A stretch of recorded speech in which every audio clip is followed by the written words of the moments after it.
विश्व मानव के लिए एक अप्रतिम उपहार।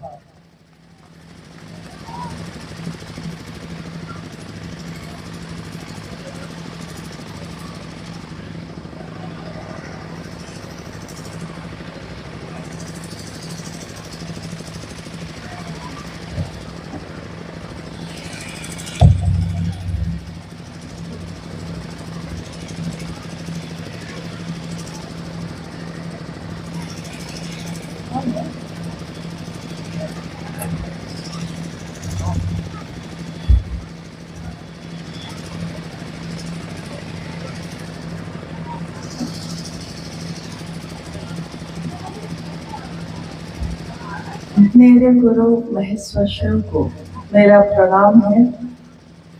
इस कालखंड के प्रथम शिव के शिष्य और हम सबों के वरेण्य गुरु भ्राता साहब श्री हरिनानंद जी के चरणों में मेरा प्रणाम है।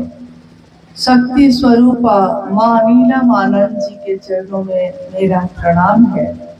और लातेहार जिला के विभिन्न जगहों से आए हुए और आसपास के क्षेत्रों से आए हुए आप सभी गुरु भाई गुरु बहन जो आज इस बालूमाथ के मैदान में उपस्थित हैं, आप सभी के चरणों में मेरा प्रणाम।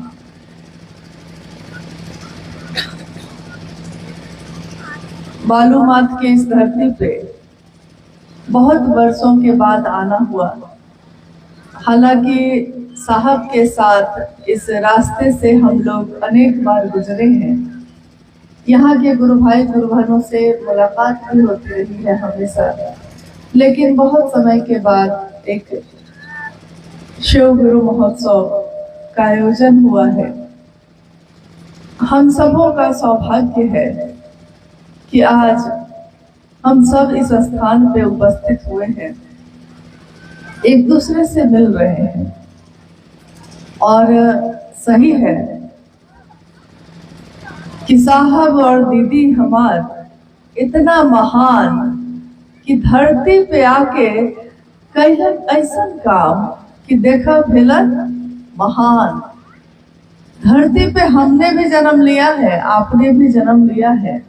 जीवन तो एक ही मिला है, मुझको भी आपको भी, लेकिन कोई ऐसा आता है इस जीवन में जो ऐसा काम करता है कि दुनिया के लोग उनको महान कह के पुकारते हैं, युग पुरुष कह के पुकारते हैं, महामानव कह के पुकारते हैं। आज हम सबों के जीवन में वरेण्य गुरु भ्राता साहब श्री हरिनानंद जी के कारण शिव मेरे और आपके गुरु हुए हैं। अपने महादेव की पूजा सदियों से इस धरती पे होती आई है, कोई नई बात नहीं है। यहाँ तक कि जब मानव सभ्यता बहुत विकास नहीं की थी, यहाँ तक कि लोग कपड़े पहनना नहीं जानते थे, खाना बनाना नहीं जानते थे, पेड़ों के नीचे रहते थे, गुफाओं में रहते थे, उस समय भी शिवलिंग की पूजा करते थे, प्रकृति की पूजा करते थे। आज भी भारत ही एक ऐसा देश है जहां हम पेड़ की भी पूजा करते हैं, वृक्ष की भी पूजा करते हैं, धरती की पूजा कहते हैं और माँ कह के पुकारते हैं धरती को। हमारे घरों में जो जानवर होते हैं हम उसमें भी माँ का रूप देखते हैं। अगर गाय हो तो माँ कहते हैं। यानी देखिए, इस धरती के रहने वाले हम लोग पेड़ पौधे में भी जीवन देखते हैं, मिट्टी और पत्थर में भी जीवन देखते हैं। तभी तो कहते हैं कि अगर पत्थर को भी रख के भाव उसमें डाल दिया है तो वो पत्थर भी बोल उठता है। हमारा आपका जीवन भी एक पत्थर की तरह ही गुजर रहा था। जीवन तो आया, जन्म लिया हमने, लेकिन इस जन्म लेने का कारण क्या है ये नहीं जान सके। ये नहीं जाना कि एक इंसान के जीवन में आकर हम शिव हो सकते हैं। लेकिन एक संदेश आया कि शिव को अपना गुरु बनाइए। शिव आज भी गुरु है, आप भी अपना गुरु बनाइए। और इस संदेश को सुनकर दूर दूर रहने वाले लोगों ने, जंगलों में रहने वाले, पहाड़ों पे रहने वाले, झाड़ झंखार में रहने वाले लोगों ने उनको अपना गुरु बनाया। हम कहते हैं कि जिसको एक बार कह देते हैं कि तुम मेरे हो, अपने हो, फिर हम उसके लिए नहीं बदलते। जैसे मेरा परिवार है, अब मेरा परिवार है, कोई कितना भी लालच दे, कोई कितना भी हमको भ्रमित करे, हम अपने परिवार को छोड़ते हैं? नहीं छोड़ते। मेरा बेटा है, कितनी भी गरीबी आ जाए, कितनी भी लाचारी आ जाए, अपने बेटे को हम नहीं छोड़ते। लेकिन जैसे ही ईश्वर की बात होती है, भगवान की बात होती है, तो हम भगवान बदल लेते हैं, तुरंत ही बदल लेते हैं। साहब ने कहा कि उस शिव के साथ ऐसा मत करना, उस महादेव के साथ ऐसा मत करना, जैसा अपने घर में अपने बूढ़े बुजुर्गों के साथ हम लोग कर देते हैं कि जब वो जवान था तो घर का मालिक था, और जब वो वृद्ध हो जाता है, खटिया पे आ जाता है, तो घर के लोग उसकी तरफ देखते भी नहीं। खाना दे देते हैं, पानी दे देते हैं, लेकिन घर के मामले में उसकी राय लेना भी बंद कर देते हैं। साहब ने कहा, महादेव की दुनिया में आप रहते हैं, ये दुनिया किसकी बनाई हुई है? ये धरती, ये आकाश, ये हवा, ये पानी किसने दी हमको? किसी आदमी ने नहीं दी है। ये तो उस महादेव की दया से हमको आपको मिला। महादेव की दुनिया में हम आप रहते हैं, लेकिन हमारी छोटी छोटी कुटिया जो है, हमारा छोटा छोटा घर है, उसमें महादेव रहते हैं कि नहीं? उसमें अपने रहते हैं। मेरा बेटा रहता है, मेरी बेटी रहती है, मेरे परिवार, मेरे रिश्तेदार रहते हैं, लेकिन मेरा गुरु, मेरा महादेव रहता है कि नहीं? साहब ने इतना ही कहा। उसी तरह महादेव को भी अपने घर में शामिल करो, घर का मुखिया बनाओ। और घर का मुखिया अगर शिव हो तो सोचिए वो दुनिया कैसी होगी, वो परिवार कैसा होगा। तो हमारे पास चाहे और कुछ हो या ना हो, लेकिन महादेव तो सबसे सुंदर गुरु हैं जो हमको आपको मिल गए हैं। इस जीवन में मानव का जीवन है। हम सोचते हैं कि कोई बहुत अच्छा है, कोई बहुत खराब है। अभी नीचे हम लोग बैठे थे तो कुछ गुरु बहन कुछ और कर रही थी, कुछ गुरु बहन कुछ और कर रही थी, कोई ध्यान से चर्चा सुन रही है, कोई कुछ और कर रही है। लेकिन जो चर्चा सुन रही है उनका ध्यान भी भटक जा रहा है। तो सोचिए कि अपनी यात्रा हमको याद नहीं आ रही, दूसरों की चिंता हमको सता रही है, अपनों की चिंता हमको सता रही है, लेकिन अपनी यात्रा भूल गए, अपनी यात्रा भूल गए। एक ही जीवन मिला है, आपके मेरे हाथ में है कि हम उस जीवन को कैसा बना सकते हैं। हम चाहे तो उस जीवन के रास्ते में कांटे ही कांटे बिछा दें, हम चाहें तो उन कांटों को फूलों में बदल दें। हम चाहते क्या है? जीवन एक ही मिला है, मानव का तन यही मिला है, फिर पता नहीं मिलेगा कि नहीं, नहीं जानते। क्योंकि जन्म लिया था, उससे पहले कहाँ थे ये तो किसी को नहीं पता। जन्म जब खत्म हो जाएगा, मौत आ जाएगी, फिर कहाँ जाएंगे किसी को नहीं पता। कहते हैं ना, इस पार प्रिय मैं हूँ तुम हो, उस पार न जाने क्या होगा। हम नहीं जानते कि जब मृत्यु होती है उसके बाद हम कहाँ जाते हैं। हाँ, ये विश्वास है कि महादेव के पास से आए हैं तो महादेव के पास ही तो जाएंगे, लेकिन महादेव को वापस लौट कर क्या मुंह दिखाएंगे कि आपने तो मुझको जन्म दिया था। बड़ा पवित्र, बड़ा निर्दोष एक बच्चा जब जन्म लेता है, उसको नहीं पता होता कि उसकी जाति क्या है, उसका धर्म क्या है, वो अमीर है कि गरीब है, उसको कुछ नहीं पता। लेकिन जैसे जैसे वो बड़ा होता है, हम आप उसको समझाने लगते हैं, वो दूसरा है, ये अपने हैं। हम समझाते हैं, उस बच्चे को नहीं पता होता। हम बताते हैं कि हम किस जाति, हम किस धर्म के हैं। हम बताते हैं कि देखो वो अच्छा नहीं है या वो अच्छा है, लेकिन हम ये नहीं बताते उसको कि महादेव से जुड़ो। महादेव से जुड़ने वाला सबके लिए अच्छा सोचेगा। महादेव के बारे में कभी सुना है कि उन्होंने किसी का कल्याण नहीं किया हो? देवताओं का कल्याण भी अगर किया है तो राक्षसों का भी कल्याण किया है। इंसानों का अगर किया है तो नागलोक में रहने वाले जहर से भरे हुए नागों का भी कल्याण किया है। महादेव को तस्वीरों में हम लोग देखते हैं तो क्या महादेव ऐसे हैं? पता नहीं वो महादेव कैसे हैं, हम नहीं जानते। तव तत्त्वम न जानामि कीदृश्योऽसि महेश्वर। हे महादेव, आपके तत्व को हम नहीं जानते, आप कैसे हैं, आप क्या हैं, हम आपको देख नहीं पाते, हम आपके तत्व को जान नहीं पाते, लेकिन आप जो हैं, आप जैसे हैं, आपको हमारा बारंबार प्रणाम है। हम प्रणाम करते हैं, नहीं जानते कि वो कैसे हैं। हाँ, इतना जानते हैं कि इस जीवन में रास्ते चुनने का अधिकार आपको महादेव ने दिया है। आप अपने रास्ते को चुनते हैं। न्यूनतम व्यवस्था में रह के भी सुखी रहा जा सकता है, ये महादेव सिखाते हैं। चट्टानों पे पीछे देखिए पहाड़ है, चट्टान है, सूखी हुई भूमि है। किसान वर्ग में जो है, किसान भाई जो हैं, कितनी बार खेतों में फसल खत्म हो जाती है, तब भी एक उम्मीद, एक आशा के साथ फिर से फसल लगाते हैं, फिर से उसमें करते हैं।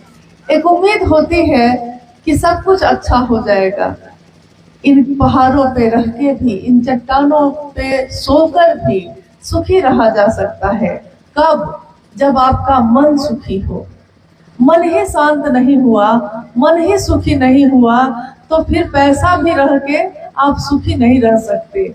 लाख चीजें आपके पास आ जाए, कहाँ सुख रहता है किसी को।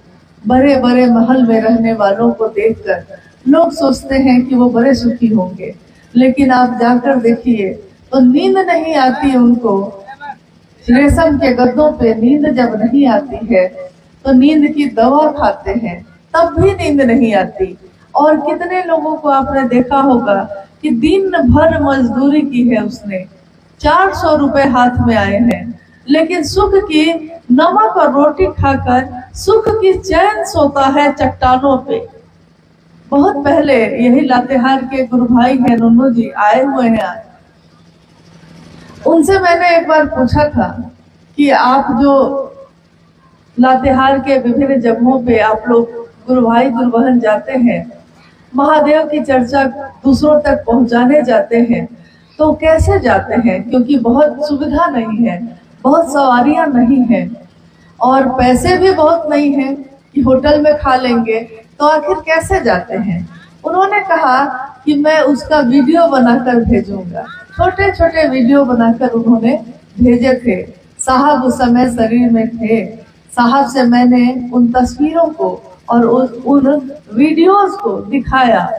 उसमें दिख रहा है कि गुरु भाई गुरु बहन मीलों पैदल चल के जा रहे हैं, हाथ में पोटली बांधे हुए हैं, रखे हुए हैं, और पैदल चले जा रहे हैं, जंगल में जाए जा रहे हैं। रास्ते में कहीं भूख लगी है तो चट्टान है, झरना है, पहाड़ी नदी और झरना है, वहां बैठ गए हैं। अपनी जो रोटी और प्याज का टुकड़ा है, थोड़ी सी सब्जी है, उसको खोला है, सब लोग मिल बांट के आपस में खा रहे हैं, और फिर वहां से दूसरे गांव में बढ़ के महादेव की बात कर रहे हैं। कहते हैं महादेव का काम कौन करता है? महादेव का काम उनके गण करते हैं। महादेव के गण आभूषण पहनकर नहीं आते, महादेव के गण महलों में नहीं रहते। महादेव के गण, महादेव के लोग चट्टानों पे रहते हैं, जैसे मेरे महादेव रहते हैं। वो झरनों का पानी पीते हैं जैसे मेरे महादेव पीते हैं। जैसे पर्वतों पे उनका परिवार दिखता है, जैसे बर्फ में भी बैठे हुए वो निहंगी शमशानी परम शांत है, वैसे ही उनके गण, उनके लोग, उनके शिष्य धरती पे विचर रहे हैं, चल रहे हैं। और साहब ने कहा कि आपको पता नहीं है शिव शिष्यों की कीमत क्या होती है।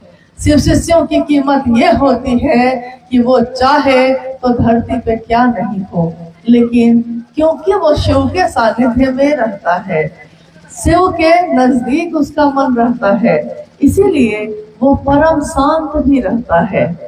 जीवन में लाख हलचल हो जाए, जीवन में लाख उतार चढ़ाव हो जाए, लेकिन वो शांत रहता है, सुखी रहता है। महादेव महादेव कहता हुआ मगन रहता है, दीवाना बना रहता है। घर द्वार भी चलता रहता है, महादेव का काम भी चलता रहता है। महादेव तुम मेरे हो जाते तो निर्वाह हमारा हो जाता, थोड़े से गुजारा हो जाता, थोड़ा सही होता मेरे पास तो हम उससे ही गुजारा कर लेते। साहब और दीदी का जीवन जब हम देखते हैं, माँ नीलम आनंद पलामू जिले की ही बेटी है। एक समय लातेहार और पलामू एक ही था, बाद में ये अलग जिला बना है, लेकिन पलामू जिले की बेटी, मनातूगढ़ में उनका परिवार एक राज परिवार, मनातूगढ़ जैसे घर में उनका जन्म हुआ। जंगल थे, चारों तरफ जंगल ही जंगल थे।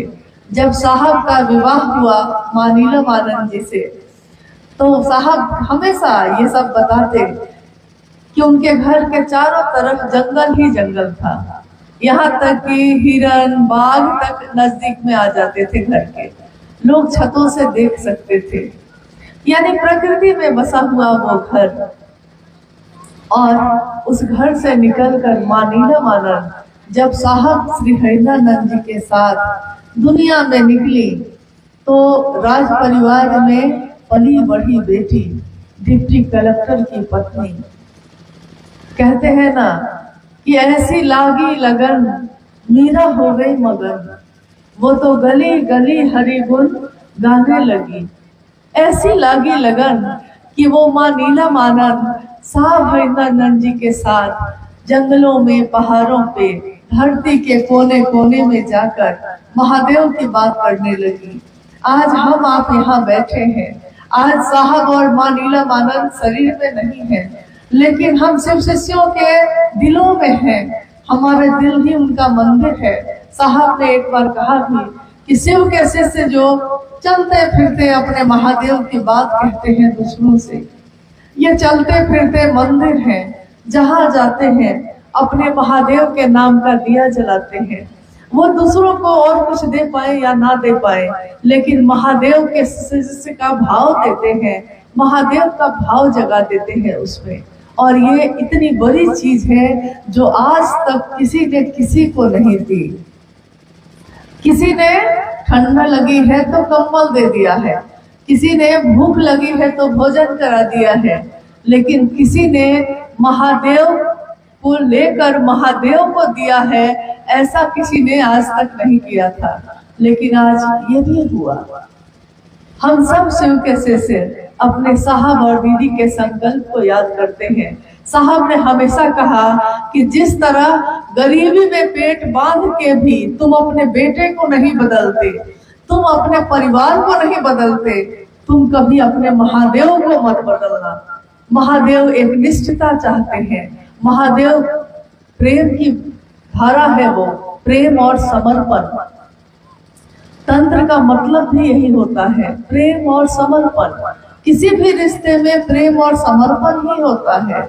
आपने देखा होगा कि किसी से प्रेम हो जाए किसी को, तो वो कहता है कि तुम मुझको ना चाहो तो कोई बात नहीं है, लेकिन गैर को चाहोगी तो मुश्किल होगी। मतलब वो कहता है कि तुम मुझको चाहो सिर्फ। लेकिन साहब हरिनानंद जी ने तो कहा कि मैंने शिव को प्रेम किया है और मैं चाहता हूँ कि धरती का हर व्यक्ति उस महादेव को प्रेम करे, उसका शिष्य बने। हमारे आपके अंदर कोई पात्रता नहीं है, कोई योग्यता नहीं है। हम लोगों ने बहुत किताबें नहीं पढ़ी हैं, शास्त्र नहीं पढ़े हैं। ये शिव गुरु का मंच है जिसपे आज ये चर्चा हो रही है। ये शिव गुरु का मंच, इस पे शिव के शिष्य ही बैठते हैं और बात करते हैं। शिव की तरफ से वही बोलते हैं, वही सुनते हैं, लेकिन इस पे कोई विद्वान नहीं बैठा है, कोई प्रवचन करता नहीं बैठा है, कोई सत्संग करने वाला, कोई कथावाचक नहीं बैठा है। शिव की चर्चा कथा नहीं है, शिव की चर्चा अविरल प्रवाह है, जो एक दिल से दूसरे दिल में जाती है। ये दिल से उठती है, और दिल से जब बात उठती है तो शास्त्र भी वहां मौन हो जाते हैं, शास्त्रों का भी कोई महत्व वहां नहीं होता। जैसे एक माँ से पूछिए, एक माँ से कोई पूछे कि तुम अपने बेटे को कितना प्रेम करती हो बताओ, वो बताने लगती है। आप कहिएगा कि लिखकर बताओ, तो वो कहेगी कि प्रेम इतना है कि लिखने पे शब्द कम पड़ जाएंगे। वैसे ही शिव के लिए जो प्रेम जगाया है साहब ने हमारे आपके हृदय में, वो प्रेम ऐसा है कि ये पूरी धरती का कागज बन जाए, ये पूरा समंदर जो है वो जल बन जाए, स्याही बन जाए। और स्वर्ग का एक पेड़ होता है पारिजात, पारिजात नाम का पेड़, उसकी लेखनी बना दी जाए, कलम बना दी जाए। और अभी सरस्वती पूजा आने वाली है, माँ शारदा, विद्या की देवी माँ शारदा स्वयं बैठे और शिव का गुणगान लिखने बैठे तो कागज धरती बन जाएगी, लेकिन तब भी गुणगान लिखा नहीं जा सकेगा, इतने गुणगान है। शिव के विविध रूप हैं, शिव के अनेक रूपों को धरती ने पूजा है। नीलकंठ है वो, त्रयंबकम है वो, पिनाकी भी है। शिव का एक रूप है जिसमें वो धनुष और बाण लेकर चल रहे हैं, और शिव का एक रूप वो भी है जिससे में वो त्रिशूल लेके चल रहे हैं। शिव का एक रूप वो भी है जिसमें कलंकित चंद्रमा उनके सिर पे विराजमान है, जहर रखने वाला नाग उनके गले में सुशोभित है, और उनके आसपास में जो बैठे हुए दिख रहे हैं वो सब शिव भाव में है। कौन है वो? उनका परिवार एक दिखता है, तस्वीरों में जो दिखता है शिव की शक्ति भगवती उनके पास बैठी है, उसकी सवारी है बाघ। महादेव का सवारी है बसहा, उनका एक पुत्र कार्तिकेय है, उसकी सवारी है मोर। एक पुत्र है जिसकी सवारी है चूहा। स्वयं शिव के गले में नाग है जो जहर रखता है, और डस ले तो कोई जीवित नहीं बच सकता। देखिए, बसहा को शेर बसहा को खा जाता है, बाघ किसको खाता है? बैल को खा जाता है। सांप चूहा को खा जाता है, मोर सांप को खा जाता है। ये सारे एक दूसरे से घृणा करने वाले हैं, जीवित खा जाने वाले हैं। ऐसे भी लोग अगर शिव भाव में बैठते हैं तो वो परम शांत हो जाते हैं। हम और आप इंसान हैं, इंसान का जीवन है हमारा आपका, और एक इंसान तो जहर नहीं रखता, एक इंसान दूसरे इंसान को जीवित खा नहीं जाता। लेकिन तब भी हम इंसान होकर इंसान को प्रेम क्यों नहीं दे सकते? हम मानव होकर उस शिव से प्रेम क्यों नहीं कर सकते? हम दुनिया में नफरत क्यों फैलाए? हम दुनिया में प्रेम क्यों नहीं फैला सकते? और महादेव से जुड़ा हुआ मन प्रेम ही तो बांटेगा। साहब और मानीराम आनंद जी ने क्या बांटा हमारे आपके बीच?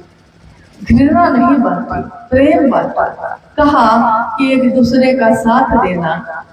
और देखिए, महादेव की मनसा से जब आप बैठे होते हैं, अभी है तो ठंड का मौसम, लेकिन थोड़ी देर पहले कितनी गर्मी लग रही थी, और महादेव होते होते ये हवाएं भी ठंडी हो गई।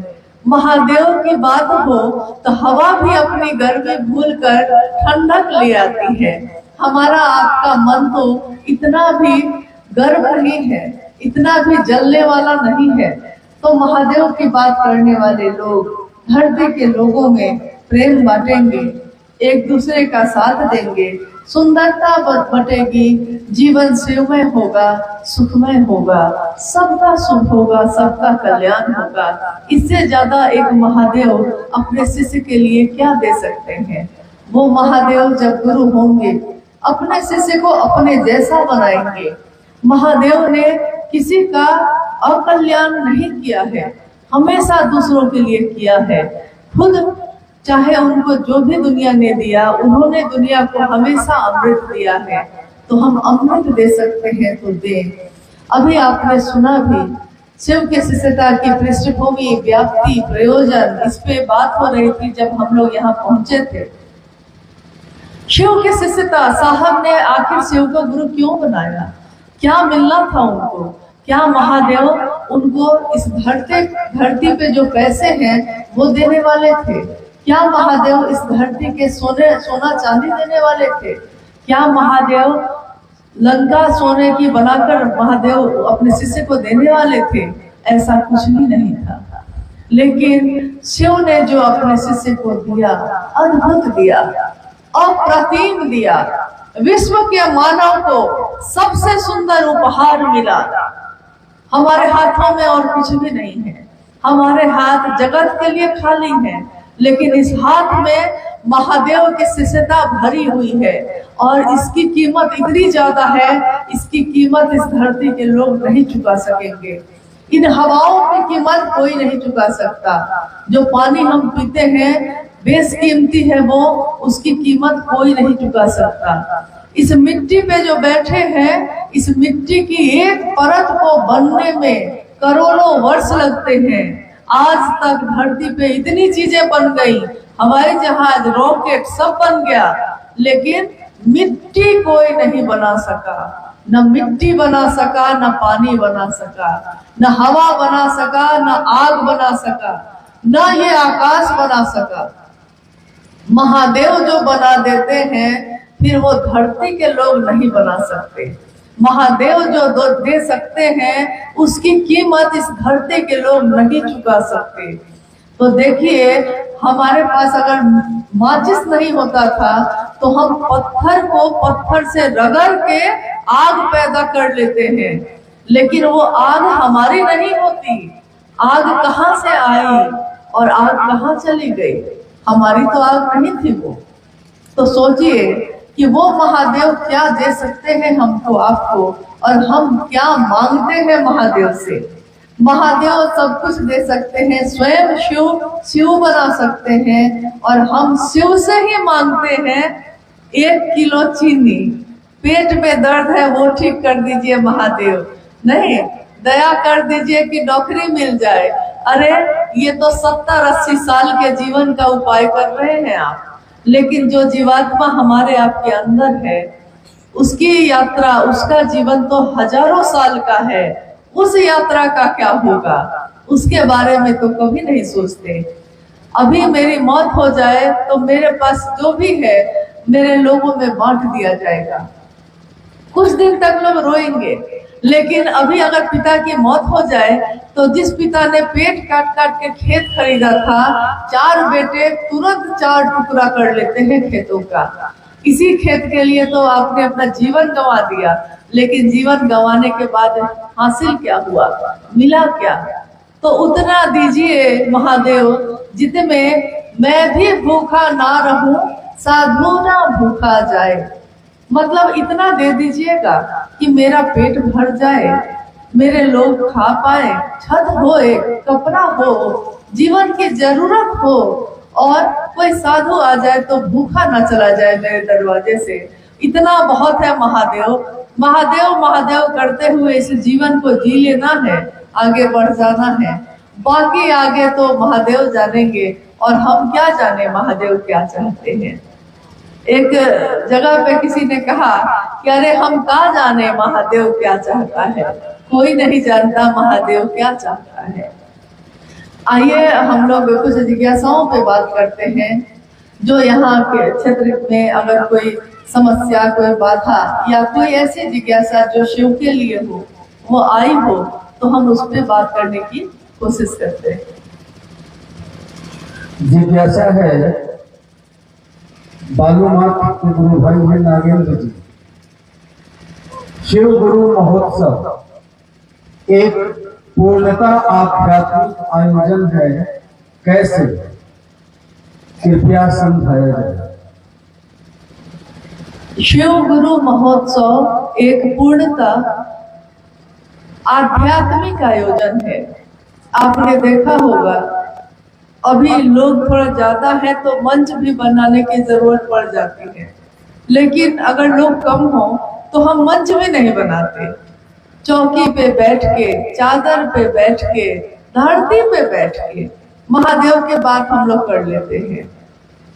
कोई कर्मकांड नहीं। कर्मकांड का अर्थ होता है कि सब कुछ जुटाना पड़ता है। पूजा है तो पूजा में आप फल फूल रखिए, जल चढ़ाइए, सब कुछ जुटाइए, नहीं पूजा करने का विधि विधान सब कुछ करिए। लेकिन शिव की चर्चा में ऐसा कोई कर्मकांड नहीं है। ऐसा क्यों है? क्योंकि पूजा तो हम अपने घरों में करते ही हैं, मंदिरों में करते ही हैं, और पूजा गलत नहीं होती। कभी भी ईश्वर की पूजा हमारा कल्याण ही करती है, लेकिन वो पूजा कैसे हो ये गुरु बताते हैं। गुरु है स्वयं शिव। शिव बताएंगे कैसे अब, क्योंकि वो तो दिखाई नहीं दे रहे। तो महादेव अपने शिष्यों के माध्यम से ही ज्ञान देने की जिम्मेवारी वहन करते हैं। शिष्यों के माध्यम से ही एक शिष्य दूसरे शिष्य को सिखाता है। कोई पूरा ज्ञान नहीं रखता, लेकिन आपने देखा होगा कि शिव चर्चा करते समय बहुत बार ऐसा हुआ होगा कि आपसे किसी ने कुछ पूछा होगा, आपको इसका जवाब नहीं आता था। जो उसने पूछा है आपसे, आपको इसका जवाब नहीं पता होगा, लेकिन उस समय अचानक आपके मुंह से कुछ बातें निकलने लगती हैं अपने आप। महादेव से दया मांग के आप लोगों से बात करने लगते हैं, और लोग को जो जिज्ञासा, जो प्रश्न उन्होंने पूछा है, आप उसका उत्तर देने लगते हैं। वो आदमी संतुष्ट हो जाता है आपकी बात से और कहता है हाँ हम समझ गए। आप बाद में सोचते हैं कि इसका उत्तर मुझको कैसे पता था, क्योंकि इसका उत्तर तो मैंने किसी किताब में पढ़ा नहीं था। आपके साथ हुआ है ऐसा कभी? हम लोग के साथ तो हमेशा हुआ है, क्योंकि जो कभी पढ़ा नहीं, कोई कभी जाना नहीं, उसका भी उत्तर आप दे देते हैं। आध्यात्मिक आयोजन का अर्थ होता है, आध्यात्म का अर्थ होता है अपनी खोज, अपनी यात्रा, अपने को जानने का विज्ञान। मैं कौन हूँ, कहाँ से आया हूँ, क्यों आया हूँ। और इसी खोज के लिए जो शिव की चर्चा हो रही है, शिव की बात हो रही है, उसके लोगों के द्वारा, उन लोगों के द्वारा एक आयोजन करना, तो इसमें पूर्णतया ये इसमें शिव चर्चा से संबंधित बातें ही होती हैं। इसमें कोई कर्मकांड नहीं, इसमें कोई जाति धर्म का बंधन नहीं। और साफ साफ साहब ने कहा है कि जाति धर्म वर्ण संप्रदाय लिंग से परे है शिव की शिष्यता। महादेव ने कोई अंतर नहीं किया है। तो कैसी जाति, कैसा धर्म?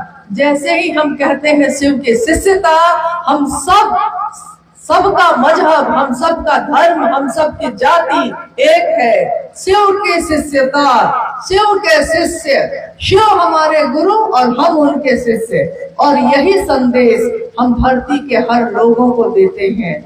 इन चीजों ने हम लोगों को बांटा है। महादेव हम सबको एक करें, एक जैसी सोच रखें, हम एक ही हमारी सभा हो, एक ही भाव हमारे आपके हृदय में चलते हैं। हम सब एक दूसरे को प्रेम करें। ये एक विशाल परिवार, ये धरती का परिवार, शिव शिष्यों का परिवार, जिसमें शिव स्वयं बसते हैं। ऐसे ही परिवार का सपना साहब दीदी ने देखा है, और ये लोग ऐसा चल रहे हैं, ऐसा कर रहे हैं। हम लोगों को याद नहीं आता कौन किस जाति का, हमको ध्यान नहीं है कौन किस धर्म का। गुरु और शिष्य परंपरा में जाति धर्म के बंधन टूट जाते हैं, ये सीमाएं टूट जाती हैं, क्योंकि गुरु गुरु होता है और शिष्य शिष्य होता है। गुरु ज्ञान देता है, शिष्य ज्ञान लेता है, बस इतना ही रिश्ता होता है, और बाकी कोई रिश्ता नहीं होता। शिव शिष्यता इंसान को इंसान से प्रेम करना सिखाती है। शिव की शिष्यता शिव से एक मेक होने की विधा है। इसके अलावा कोई और भी बात इसमें नहीं है। इसीलिए शिव के शिष्यों के द्वारा किया हुआ कोई भी आयोजन पूर्णतया आध्यात्मिक होता है। इसमें दूसरी कोई बात नहीं होती, धरती की कोई बात नहीं। ये धरती पीतल की, ये पीतल के जैसे चमक है इसमें, लेकिन ये बस कुछ दिन का ही बसेरा है, कुछ दिन के लिए रहना है और फिर चले जाना है। तो इस धरती के सोच में कितना दिन रहेंगे। हाँ, ये धरती महादेव ने बनाई, पैदा हमको आपको महादेव ने किया है, तो रहने के लिए पैदा है किया है तो हम रहेंगे। भोग दिया है भोगने के लिए तो भोगिए, लेकिन भुक्त मत हो जाइएगा। भोग लेना और भुक्त हो जाना दोनों दो बात होती है। भोग लेना मतलब कि गाड़ी खरीदी थी कि इसको भोगेंगे, गाड़ी रहेगी तो सुविधा रहेगी, लेकिन गाड़ी में एक निशान हो जाए, कोई उसमें लकड़ी से एक निशान बना दे तो हमारा मन घोर हो जाता है ना। कुर्ता खरीदा था, पैंट शर्ट खरीदा था पहनने के लिए, भोग के लिए, पहनने के लिए। जा रहे थे, झाड़ी में कांटा था, पकड़ लिया कपड़ा को, थोड़ा सा कपड़ा फट गया, मन घोर हो गया, मुक्त हो गए। अब सोचने लगे कि कैसे इसको ठीक करें। अब हर चीज लिया था, घर बनाया था खुद भोगने के लिए। मेरे ही संबंध में एक परिवार है, एक घर है, जिन्होंने एक बहुत सुंदर घर बनाया, महंगा महंगा पेंट किया उसमें। और जब बातचीत हुई तो उन्होंने कहा कि मैंने सबसे अच्छा पेंट है वो करवाया है। और जब हम लोग उनके घर गए तो पूरे समय वो हम लोग के पास नहीं बैठ के यही देखने के लिए चारों तरफ घूमते रहे कि बच्चे जो घूम रहे हैं कहीं उनकी दीवार में, घर की दीवार में बच्चा लोग कहीं कुछ गंदा ना लगा दे। तो मैंने उनको कहा कि दीवार बनाई थी भोगने के लिए, घर बनाया था रहने के लिए, तो अब तो घर ही आपको भोग रहा है, आप तो घर ना भोग सके। तो भोगने के लिए बनाया है तो भोगेंगे कैसे, लेकिन भुक्त नहीं हो जाएंगे, उसकी चिंता में अपनी यात्रा नहीं भूल जाएंगे। इसीलिए आध्यात्मिक आयोजन आध्यात्मिक भी होता है। आगे कोई और है?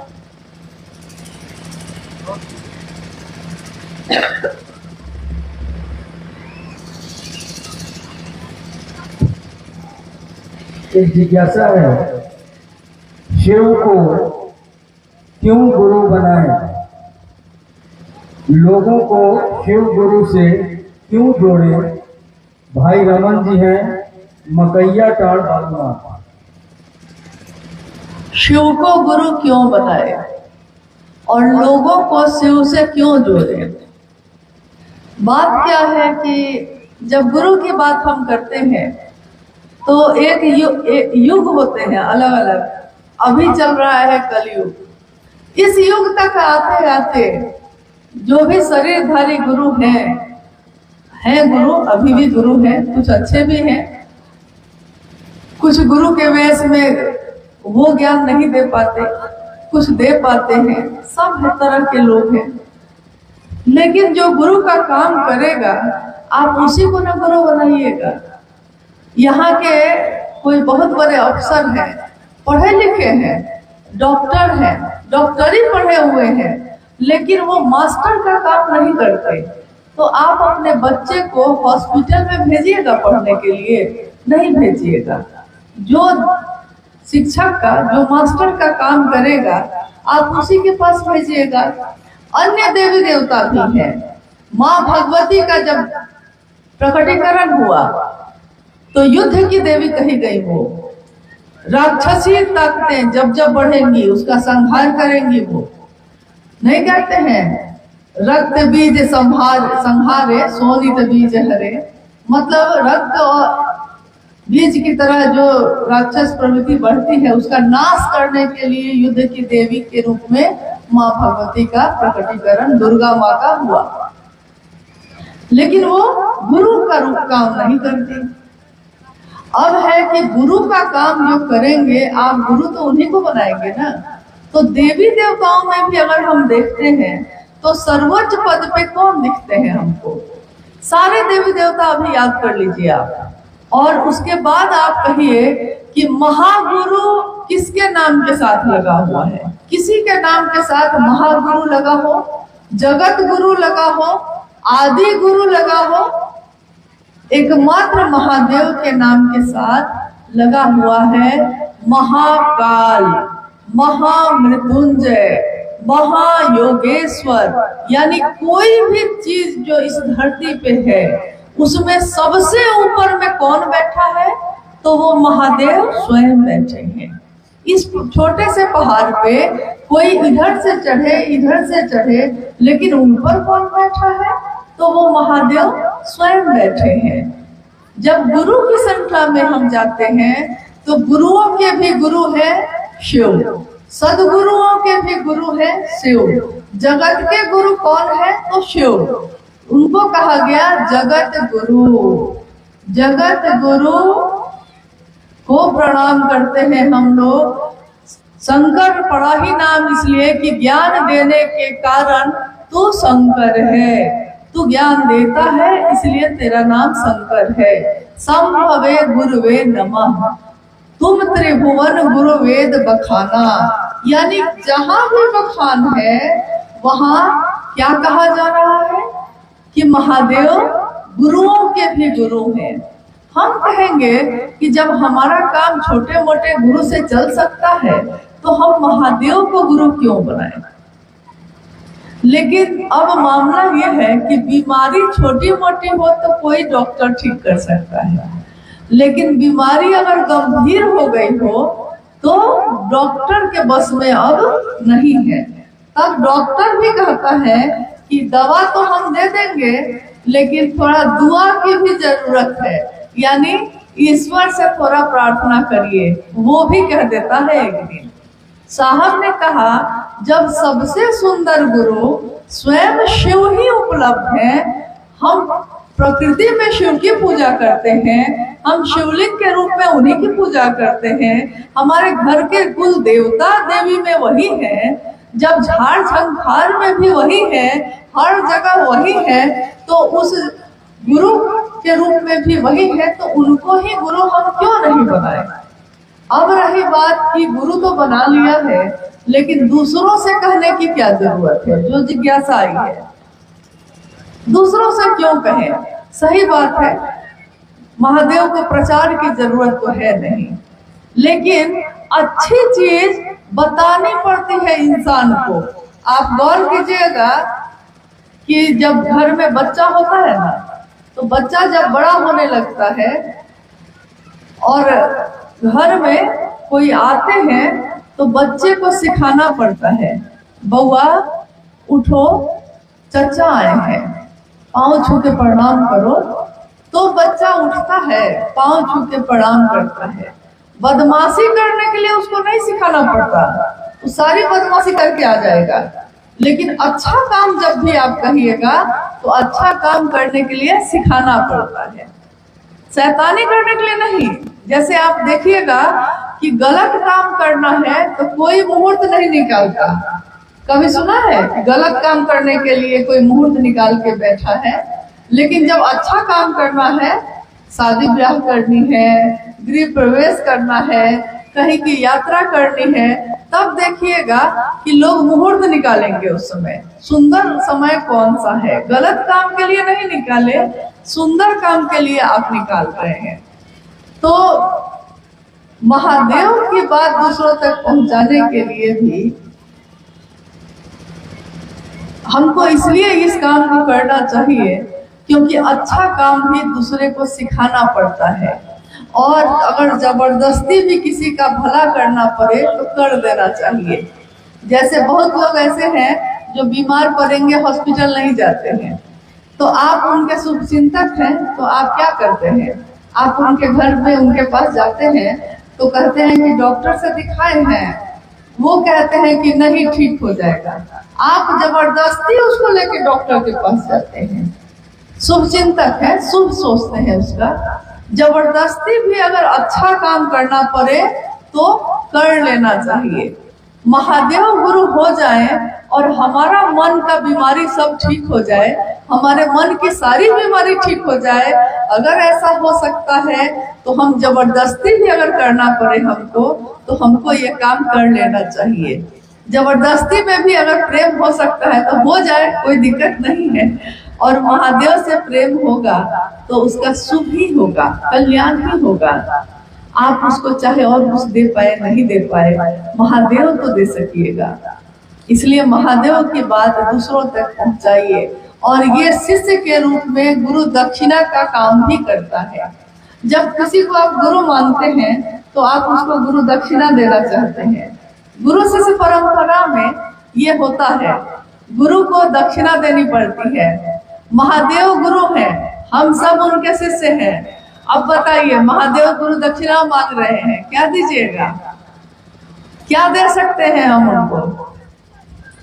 गुरु को गुरु दक्षिणा में क्या दे सकते हैं?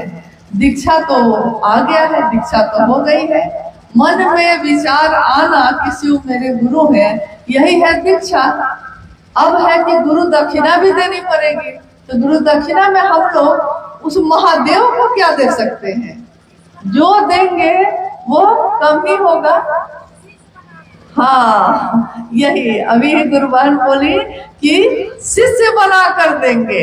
एक शिष्य अपने गुरु को शिष्य का उपहार ही तो दे सकता है, तो वो देता है। इसके लिए भी शिव के शिष्य अपने गुरु शिव की चर्चा दूसरों से करते हैं, ताकि स्वयं भी शिव शिष्य बन सके, दूसरे भी बन सके। दूसरे को स्टेशन पहुंचाने में हम खुद भी स्टेशन पहुंचते हैं। दूसरों से शिव की चर्चा करने में मेरा मन भी शिव की तरफ चलता है। और अंतिम तक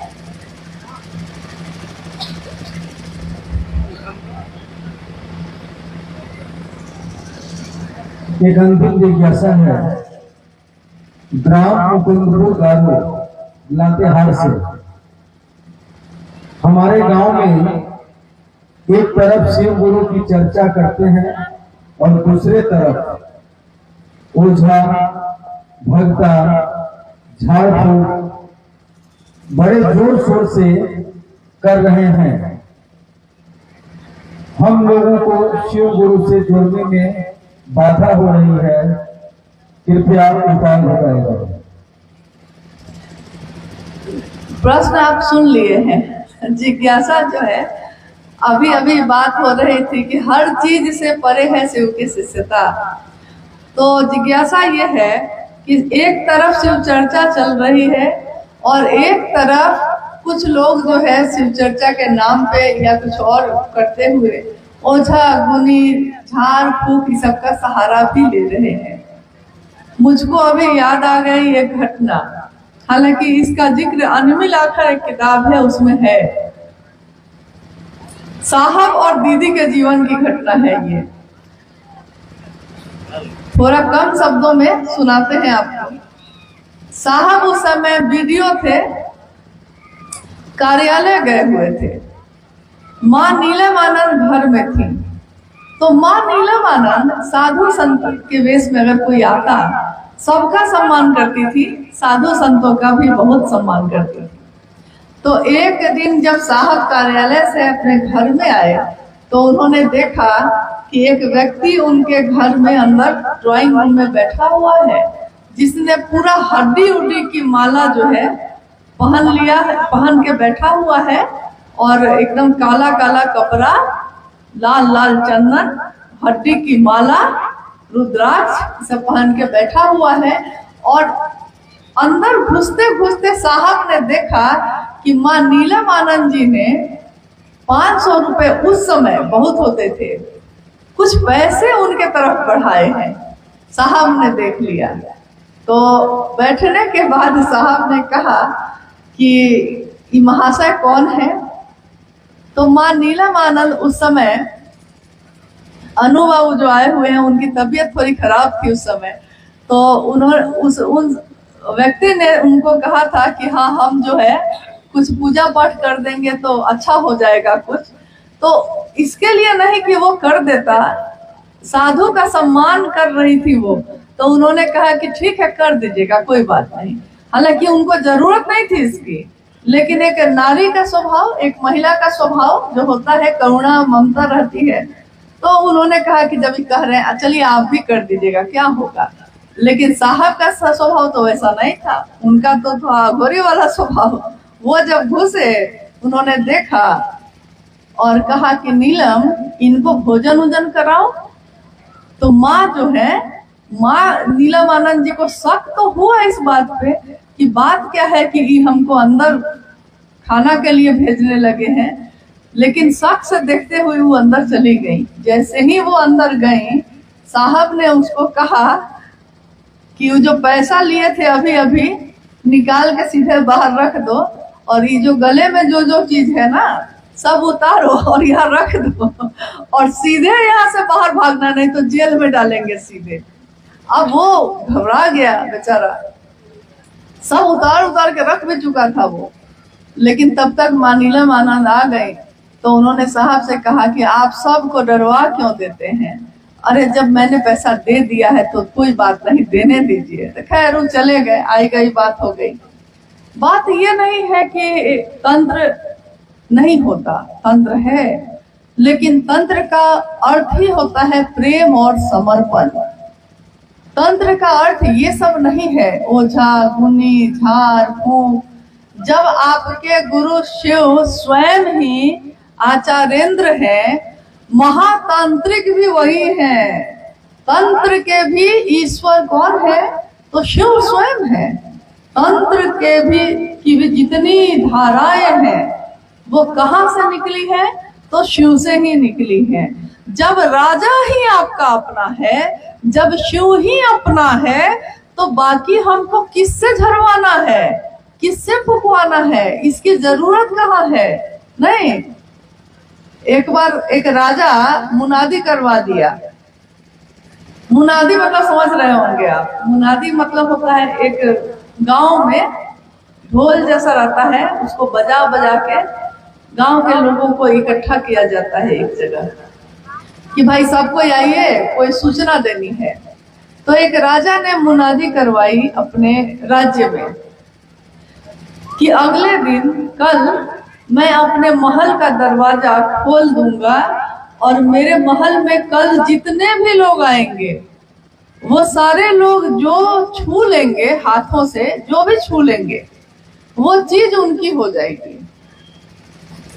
अब जैसे ही राज्य के लोगों को ये पता चला कि राजा अपने महल में हर चीज देने को तैयार है, जो छू लेंगे सोद मिल जाएगा, तो सुबह सुबह पूरे राज्य की जनता जो है महल के दरवाजे पे पहुंच गई। महल का दरवाजा खुला, प्रजा जो है, जनता अंदर घुसी। कोई दौड़ के राजा का जो सिंहासन है, जो सोना का बना हुआ है, कोई उसको छूता है, कोई चांदी का बना हुआ सिंहासन है उसको छूता है, कोई बर्तन सोना का छू रहा है, कोई कुछ छू रहा है। जिसको जो छू रहा है मिल जा रहा है। और राजा अपने कुछ सिपाहियों के साथ एक तरफ कोने में खड़े होके सबको देख रहे हैं।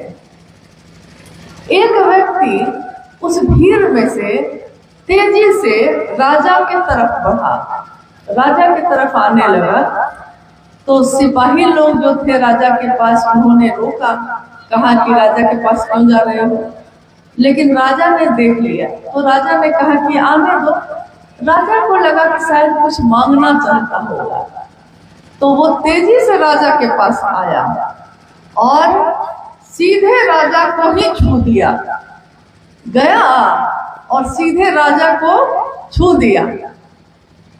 अब तो सारे लोग स्तब्ध हो गए, इसने तो राजा को ही छू दिया गया। तो जो राजा हो गया उसका, तो राजा की सारी चीजें किसकी हो गई? उसी की ना। जब राजा मेरा तो उसकी सारी चीज भी मेरी, जब शिव मेरा तो शिव की सारी चीज मेरी, जब शिव मेरा तो उनकी दया, उनकी धाराएं जितनी भी हैं, चाहे वो तंत्र हो, चाहे वो मंत्र हो, चाहे वो कुंडली साधना हो, उपासना हो, क्या शिव के शिष्य को उपलब्ध नहीं होगा, लेकिन वो मेरा हो जाए तब होगा ऐसा। और वो मेरा कैसे हो सकता है? मन ही मन उस शिव से दया मांगिए। हे शिव, आप मेरे गुरु, मशीन की तरह नहीं, आदमी की तरह, मशीन की तरह सीधे रटिएगा मत इसको, अपने मन में थोड़ा भाव लाइए और उस भाव से पुकारिए, पुकारिए स्वभाव से चिदानंद होइए, पुकारिए स्वभाव से। हे शिव, आप मेरे गुरु हैं, मैं आपका शिष्य हूँ, मुझ शिष्य पर दया कर दीजिए, मुझ शिष्य पर दया कीजिए। मैं किसी की बेटी हूँ, मैं किसी की पत्नी हूँ, मैं किसी की बहू, किसी की कुछ, किसी की कुछ, लेकिन शिव को कहते हैं कि मैं आपकी शिष्य हूँ, मुझ शिष्य पर दया कर दीजिए। और शिव की दया हो जाए तो क्या ऐसा है जो इस भूतल पे उपलब्ध नहीं होगा? किम न शुद्धते भूतले, क्या ऐसा है जो इस भूतल पे सिद्ध नहीं हो सकता? मन मजबूत होता है तो शरीर की बीमारियां ठीक होती हैं। साहब ने अपने किताब में लिखा भी है, चर्चाओं में उन्होंने कितनी बार कहा कि मनुष्य की शारीरिक शक्ति से भी बलशाली होती है उसकी मानसिक शक्ति, और उसकी मानसिक शक्ति से भी बलशाली होती है आध्यात्मिक शक्ति।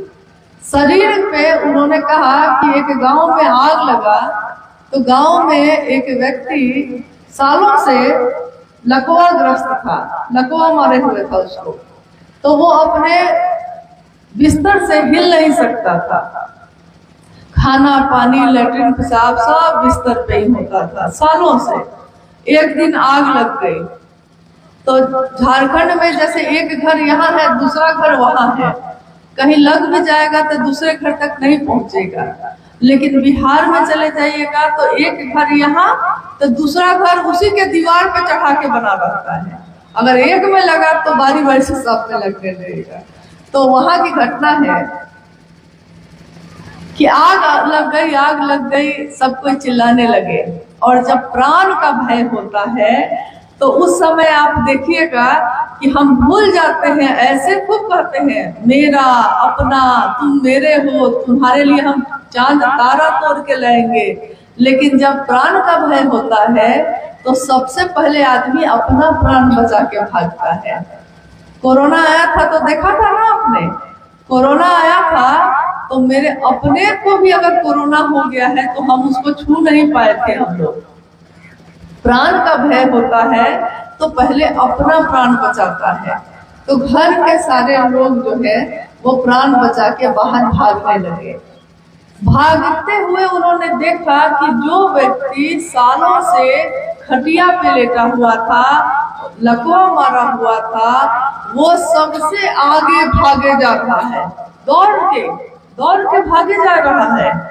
सबको लगा कि ये कैसे हो सकता है, इस सालों से हिलता नहीं था, हुआ क्या था? उसने देख लिया कि सारे सहारे छूट गए, कोई मुझको नहीं बचाएगा। जब तक उसको लगता रहा कि सब है मेरे लिए देखने वाला, वो अपना मानसिक शक्ति लगाया ही नहीं। लेकिन जब देखा कि सब भाग गया, अब हम तो जल के मर जाएंगे, तो उसने अपनी सारी मानसिक शक्ति इकट्ठी कर ली कि बचना है हमको, बचना ही है हमको। और उसने महादेव को पुकारा कि महादेव हमको बचाइए। और मानसिक शक्ति को आध्यात्मिक शक्ति का सहारा मिल गया, शरीर पर से उस चीज का प्रभाव ही खत्म हो गया। बताइए, अगर आध्यात्मिक ताकत लेकर आप अपनी मानसिक और शारीरिक बीमारी ठीक कर सकते हैं तो आपको क्या जरूरत है इन सब चीज करने की? सीधे महादेव से जुड़ जाइए और महादेव से दया मांगिए, उनकी चर्चा पूरा करिए, और जैसे आता है वैसे ही महादेव को प्रणाम करिए। बहुत लोग कहते हैं कि मेरे पास माला नहीं है रुद्राक्ष की, तो हम कैसे प्रणाम करें? कोई इतना गरीब होता है कि अगले दिन वो क्या खाएगा इसके लिए भी सोचता है, तो उसके लिए मुश्किल है कि 200 की माला कहाँ से खरीदेगा। लेकिन माला प्रणाम नहीं करती, प्रणाम तो हमारा मन करता है, मेरा दिल करेगा प्रणाम। तो हम अगर कंकड़ पत्थर 108 बार रख के, कंकड़ से भी अगर जोड़ के महादेव को प्रणाम कर देंगे, तब भी महादेव उस प्रणाम को ग्रहण करते हैं। हम अपने सांस पे चढ़ाएंगे नमः और उतारेंगे शिवाय, तब भी महादेव उस प्रणाम को स्वीकार करते हैं।